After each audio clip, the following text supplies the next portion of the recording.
Si en tant que femme, tu n'apprends pas à t'impressionner toi-même, tu seras toute ta vie l'esclave d'un homme qui t'impressionne. Qu'est-ce que j'entends par là? La majorité des femmes ont été programmées à croire que le seul espace où elles ont de la valeur, c'est dans leur capacité à être choisies par un homme. Et donc, elles vont très inconsciemment mettre de côté leurs propres aspirations, leurs objectifs, leurs ambitions, dans cette quête, dans cette poursuite d'être choisies par un homme. Qu'est-ce qui va se passer quand elles vont être face à un homme qu'on peut considérer comme un homme de haute valeur? C'est que elles vont voir chez lui quelque chose qu'elles ne reconnaissent pas en elles. Ça ne signifie pas qu'elles n'ont pas les mêmes qualités que lui.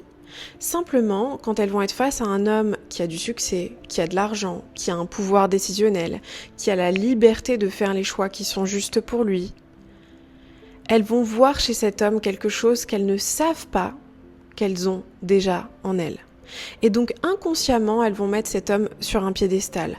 Inconsciemment, elles vont abandonner leur propre pouvoir. Inconsciemment, elles vont se sacrifier pour pouvoir être choisies par cet homme ou pour pouvoir garder le lien avec cet homme. Sans s'en rendre compte, elles vont devenir de plus en plus repoussantes pour cet homme puisqu'elles vont perdre leur souveraineté. Elles vont perdre leur force de décision.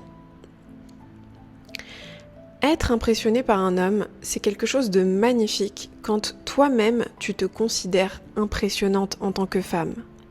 Parce qu'à ce moment-là, tu marches à côté d'un homme puissant, d'un homme fort, d'un homme qui est capable de l'idée, sans abandonner ton pouvoir, sans t'écraser, sans te rabaisser, sans acheter la croyance illusoire que si cet homme partait de ta vie, alors tu n'aurais plus aucune valeur. Dis-moi ce que t'en penses dans les commentaires. Je t'envoie plein d'amour.